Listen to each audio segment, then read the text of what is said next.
In 1982, Ari Weinsweig and Paul Saginaw founded Zingerman's Deli in Ann Arbor, Michigan.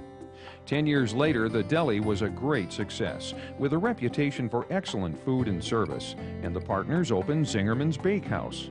Today, Zingerman's community of businesses consists of 7 small and growing businesses, all related to food, all located in and around Ann Arbor. There's very little that we do anymore that doesn't start with a vision, and Zingerman's 2009 is a vision that we wrote in the early 90s. The vision, as we define it, is when you get to where you're going and things are working really, really great, and you can paint a picture of what that success looks like. That's your vision.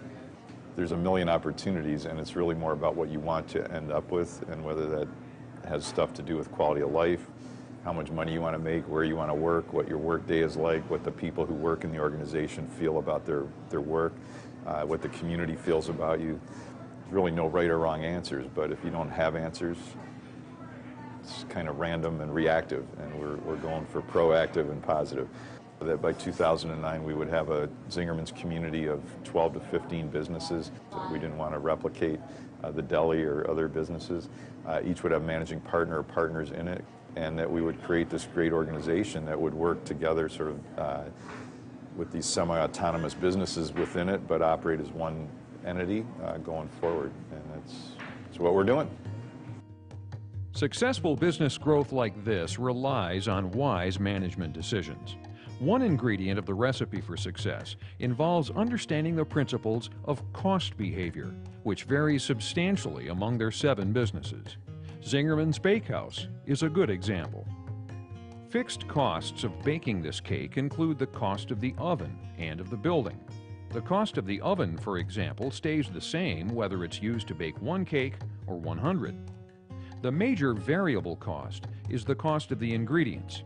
This amount correlates directly to the number of cakes baked. Ingredients for 100 cakes costs nearly twice as much as ingredients for 50. Our hot cocoa cake is a chocolate-laden cake filled with a Guittard hot cocoa, which is a high-quality cocoa powder, Scharfenberger chocolate chips, vanilla extract from Madagascar, and butter from a family farm in Wisconsin. So we feel like starting with really good ingredients, you end up with a higher quality product in the end. Zingerman's Bakehouse can bake up to 144 hot cocoa cakes per day. Suppose the fixed cost is $800. What happens when they want to bake 145 cakes? They'll need either another oven or another shift of bakers, increasing the fixed costs of baking. This increase is known as step cost. A threshold has been crossed, resulting in a new, usually higher level of fixed costs. Baking 144 cakes is much more profitable than baking 24 because the fixed costs are spread out over 6 times as many cakes. But baking 145 cakes decreases profit because of step costs. That extra cake requires the extra oven, raising the fixed cost of each cake. Producing this hot cocoa cake, or virtually any product, involves fixed, mixed, and variable costs. Managers often need to separate these mixed costs into fixed and variable components in order to budget for the future, set prices, and plan for growth. Labor costs, for example, have both fixed and variable components. Staffing of key positions never drops below a certain level, and salaries and benefits are fixed costs.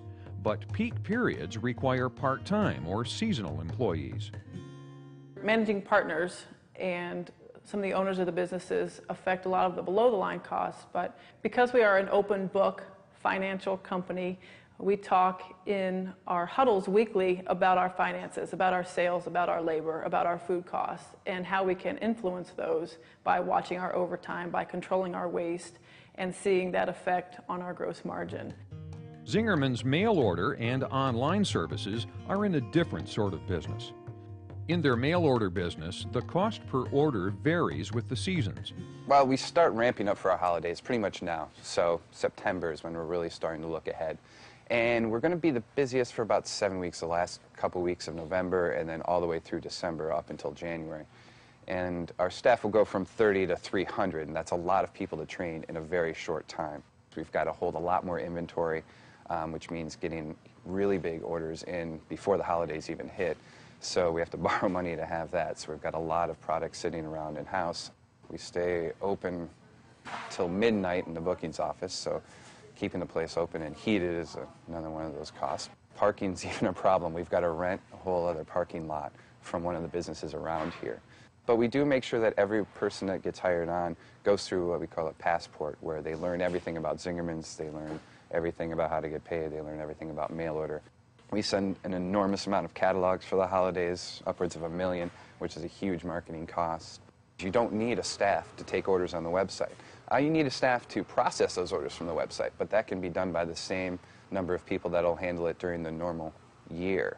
So for us, it's lucky. The website doesn't increase any kind of cost. It increases a lot of sales. We found that probably about 50 to 60% of our sales actually come from the website.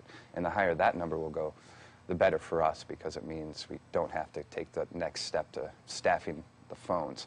Zingerman Service Network, or ZingNet, is our central administrative staff.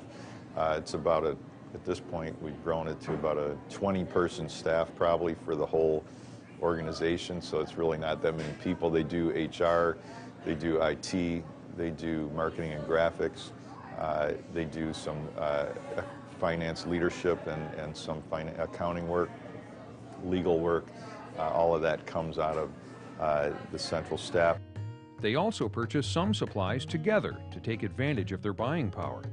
ZingNet manages a range of variable, fixed, mixed, and step costs.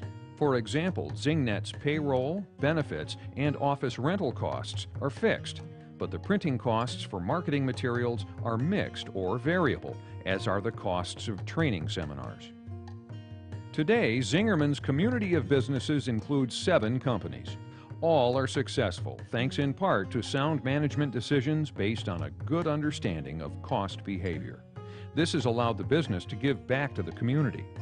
Following this recipe for success is bringing sweet results.